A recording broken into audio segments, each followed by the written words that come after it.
నమస్తే, welcome to Magna TV. నేను మీ కృష్ణవేణి. కాంగ్రెస్ పాలనపై అన్ని వర్గాల్లో అసంతృప్తి ఉంది అని ప్రతిపక్షాలు అంటుంటే, ప్రతిపక్షాలు చేసిన పనులతో పోలిస్తే మేము ప్రజాపాలన అందిస్తున్నామని కాంగ్రెస్ నేతలు అంటున్నారు. ఏ పార్టీలు వచ్చినా, ఏ పార్టీలు అధికారంలో ఉన్నా మహిళలకు పెద్ద ఒరిగేది ఏమీ లేదనేది అందరము ఒప్పుకునే నిజం. ముఖ్యంగా మహిళలు పారిశ్రామిక రంగంలో, రాజకీయ రంగంలో చాలా వెనుకబడి ఉంటారు. ఎక్కడో చోట తప్పదు కనుక మహిళల పేరెత్తాలని ఎత్తుతారు తప్ప, మరి ఈ కాంగ్రెస్ పార్టీ ప్రజా పార్టీ అని చెప్తున్నప్పుడు మహిళలకు ఏమైనా పెద్దపీట వేస్తుందా? అసలు కాంగ్రెస్లో ఏం నడుస్తోంది? ఈ అంశాల గురించి ఇన్ డీటెయిల్గా మనతో మాట్లాడడం కోసం ఈరోజు మనతో పాటు ఉన్నారు తెలంగాణ రాష్ట్ర కాంగ్రెస్ పార్టీ మహిళా విభాగం వైస్ ప్రెసిడెంట్గా సేవలు అందిస్తున్నటువంటి చింతల నిర్మలారెడ్డి గారు. మాట్లాడదాం. మేడం నమస్తే. నమస్తే అండి. ఏం జరుగుతుంది మేడం? ఇప్పుడు మీరు కాంగ్రెస్ పార్టీ వైస్ ప్రెసిడెంట్, ఖచ్చితంగా వాయిస్ ఆఫ్ కాంగ్రెస్ ఇస్తారు, మీరు డౌటే లేదు. కానీ కాసేపు మీరు అవన్నీ పక్కన పెడదాం. నేను ఒక లేడీగా, మీరు ఒక లేడీగా ఓపెన్గా మాట్లాడుకుందాం. ఏమైనా ఈ పార్టీ ద్వారా మహిళలకు ఏమైనా కొత్తగా గొప్పగా ఏమైనా అందాయా? అంటే ఇప్పటివరకే నిన్న మొన్ననే కదా మేడం వచ్చి ఒక 2 years అవుతుంది. కాకపోతే ఒక 20 నెలలు అవుతుంది. కానీ ప్రీవియస్ చేసినటువంటి ఏదైతే బీఆర్ఎస్ గవర్నమెంట్ ఉందో, గవర్నమెంట్లో చేసినటువంటి అప్పులు తర్వాత వాటన్నిటిని కూడా ఇప్పుడు మేమంతా కూడా సర్దుకోవడంలోనే మాకు ఒక 20 నెలల టైం పట్టింది. సో కమింగ్ ఇంకా మాకు ఒక 3 years టైం ఉంది కాబట్టి, మొత్తం 5 years డ్యూరేషన్ కాబట్టి ఖచ్చితంగా మేము ఇచ్చిన హామీలు ఏవైతే ఉంటాయో అవి ఫుల్ఫిల్ చేయడానికి మేము ఖచ్చితంగా పబ్లిక్ అయితే హామీ ఇస్తాము. మేడం, మొన్న ఈ మధ్య ఒక మహిళా పారిశ్రామికవేత్తతో మాట్లాడడం జరిగింది. అంతకుముందు బీఆర్ఎస్ఆ, ఇప్పుడు కాంగ్రెస్ కాదు, ఏ రాయితేంటి పళ్ళు ఊడగొట్టుకోవడం అన్నట్టుగా ఉంది మా పరిస్థితి. అసలు ఇండస్ట్రియల్ హబ్స్ పడట్లేదు జిల్లాల్లో. ఒకవేళ ఏదైనా జరిగితే హైదరాబాద్ పరిసర ప్రాంతాల్లోనే అంతా అభివృద్ధి కేంద్రీకరించబడితే ఊర్లలో ఉన్న ఆడవాళ్ళ పరిస్థితి ఏంటి? వాళ్ళకి స్వయం ఉపాధి లేదు, ఏదో అప్పట్లో బీడీలు చేసుకున్న కాలంలోనే ఆగిపోయారు అని మాట్లాడుతున్నారు. నిజంగా ఉచితం అంటే ఒంటరి మహిళకు 4,000 ఇవ్వడం కాదు కదా మేడం, వాళ్ళకైనా ఉపాధి కల్పించే దిశగా ఎందుకు ప్రభుత్వాలు ఆలోచించట్లేదు? ప్రభుత్వాలు ఆలోచించి 1 కోటి మంది మహిళలని కోటీశ్వరులను చేస్తామని ఇప్పుడు మా రేవంత్ రెడ్డి అన్న కూడా చెప్తా ఉన్నారు, మా సీఎం గారు. మరి మనకు రాబోయే రోజులలో ఖచ్చితంగా ఇంప్లిమెంట్ చేస్తాము. 1 కోటి మందిని మహిళలని కోటీశ్వరులను చేయాలనే లక్ష్యంతో మేము కూడా ముందుకెళ్తున్నాము. మా కాంగ్రెస్ గవర్నమెంట్ యొక్క ఆలోచన అదే విధంగా నడుస్తూ ఉన్నాం. మేము ఖచ్చితంగా దాన్ని అనుసరిస్తాము, ఖచ్చితంగా దాన్ని ఇంప్లిమెంట్ చేస్తాము. మేడం, దాదాపుగా ఏ రాయితీ ఏంటి పళ్ళు ఊడగొట్టుకోవడానికి అన్నట్టుగానే ఉంది. 4,000 ఇవ్వడము ఇదో కాదు, మీరన్న 1 కోటి మందికి ఉపాధి కల్పించడము. 1.5 year గడిచిపోయింది. 1.5 yearలో ఏమైనా పాత ప్రభుత్వం మీద కంప్లైంట్స్, కేసులు. జనాలు ఏమనుకుంటున్నారంటే ఇది తెలంగాణ స్టైల్ కాదు, అంటే పక్క రాష్ట్రాల్లో ఈ ప్రతీకార చర్యలు ఉండొచ్చు కాక, కానీ ఏదేమైతే ఏమి, మా కేసీఆర్ వద్దనుకున్నాం, బీఆర్ఎస్ వద్దనుకున్నాం, మిమ్మల్ని ఎంచుకున్నాం, మీరేం చేస్తారో చేయండి, కానీ పాత పార్టీని ఆడంగా మేము అందుకు ఎంచుకోలేదు కదా అనేది గ్రౌండ్. బీఆర్ఎస్ ప్రభుత్వంలో కూడా కాంగ్రెస్ని రేవంత్ రెడ్డి పైన చాలా ఏంటంటే దుమ్మెత్తిపోసిన రోజులు కూడా ఉన్నాయి. అవన్నీ మేము విన్నాము. సో ఈసారి ఖచ్చితంగా ఏంటంటే ప్రజలు మార్పు కోరుకున్నారు.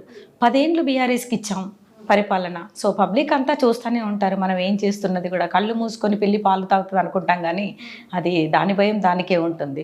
సో కాబట్టి ఏంటంటే ప్రజలు ఈసారి ఖచ్చితంగా మార్పు కోరుకున్నారు, కొత్త ప్రభుత్వం రావాలనుకున్నారు. సో కాబట్టి కాంగ్రెస్ ప్రభుత్వాన్ని ఎన్నుకోవడం జరిగింది.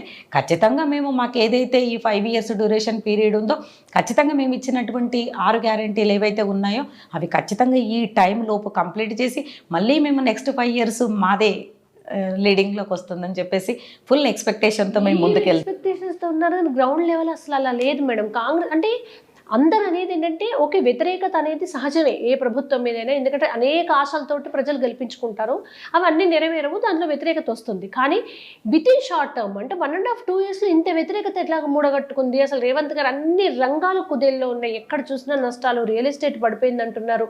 అంటే అనుభవ రాహిత్యం అనేది రేవంత్ రెడ్డి గారిలో కొట్టొచ్చినట్టు కనిపిస్తుంది అనేది ప్రతిపక్షాల వాదన కాదు, ప్రజల్లో గ్రౌండ్ లెవెల్ ఉన్న వాళ్ళు అంటున్నారు. మీకు ఎలా ఎక్స్పెక్టేషన్స్ ఉన్నాయి? అంటే మేడం, ఫస్ట్ ఆఫ్ ఆల్ చెప్పాలంటే ఏంటంటే బీఆర్ఎస్ గవర్నమెంట్ 7 లక్షల కోట్ల అప్పులు చేసినప్పుడు మేము వచ్చిన తర్వాత, మా ప్రభుత్వం వచ్చిన తర్వాత మేము ఇతర దేశాల నుంచి అనేక రకాలైనటువంటి ఐటీ కంపెనీలని, తర్వాత బిజినెస్ మ్యాన్స్ని మేము చాలా కంట్రీస్కి వెళ్ళి, అన్ని కంట్రీలలో వెళ్ళి మేము విజిట్ చేసి, సో రేవంత్ రెడ్డి అన్న గారు మాట్లాడడం కూడా జరుగుతూ ఉంది. కాకపోతే ఏంటంటే ఇది కొత్త సంసారం లాంటిది. ఇప్పుడు ఒక ఫ్యామిలీకి మ్యారేజ్ కొత్తగా అయినప్పుడు వెళ్ళి ఎక్కడో సెటప్ చేసుకునే వాడికి ఎంత టైం పడుతుందో ఇప్పుడు మా ప్రభుత్వానికి కూడా అలాగే ఉంది. కాబట్టి కొంచెం మేము ప్రజలను ఏమడుగుతున్నామంటే టైం అడుగుతున్నాము. మాది ఏదైతే పీరియడ్ ఉంటుందో పీరియడ్ లోపల మేము ఖచ్చితంగా కంప్లీట్ చేసి మళ్ళీ నెక్స్ట్ మేము మార్కెట్లో వెళ్ళాలి, మళ్ళీ నెక్స్ట్ 5 years మాదే గవర్నమెంట్ రావాలనే ఉద్దేశంతో మేము కూడా ఎప్పటికప్పుడు ప్రయత్నం చేస్తూనే ఉన్నాం మేడం. ఇక్కడ కరెంట్ అయితేనేంటి, నిధులు అయితేనేంటి, నియామకాలు అయితేనేంటి, అదే నీళ్ళు అయితేనేంటి, అన్ని ప్రాజెక్టులలో కూడా ఇప్పుడు కాళేశ్వరం అని కట్టారు. అది ఆ కాళేశ్వరం కాదు, అదొక కూలేశ్వరం. ఎందుకంటే కాలిపోయిన ఆ కాళేశ్వరానికి 1,00,000 కోట్లు ఖర్చు పెట్టారు. 1,00,000 కోట్లు వర్తున్నటువంటి కాళేశ్వరము 2-3 yearsలో ఎందుకు అది అలా అయిపోయింది, 3-4 yearsలో చెప్పండి.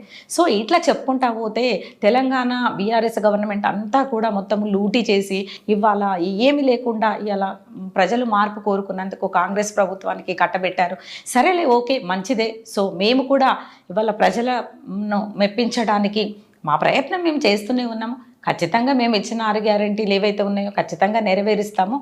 ఇంకా అదేవిధంగా ప్రజలకు ఇప్పుడు మహిళలకి కూడా 1,00,00,000 మందిని మేము అది ఏ రకంగా అంటే డ్వాక్రా ద్వారా, తర్వాత ఇట్లా డ్వాక్రా మహిళలకి ఇట్లా రుణాలని అవన్నీ ఇవన్నీ వాటి ద్వారా మేము కూడా మహిళలకి కూడా జీవనోపాధి కల్పించాలన్న ఉద్దేశంతో ఇంట్లో ఫ్యామిలీ పైన, హస్బెండ్స్ పైన డిపెండ్ అవ్వకుండా ఒక మహిళ అంటే రోజు కూలికో ఏదో ఊర్లలో కూడా విలేజెస్లలో కూడా ఇప్పుడు వెళ్తే వ్యవసాయం చేయాలి, లేదంటే ఇంట్లోనే కూర్చోవాలి ఆ గృహిణి.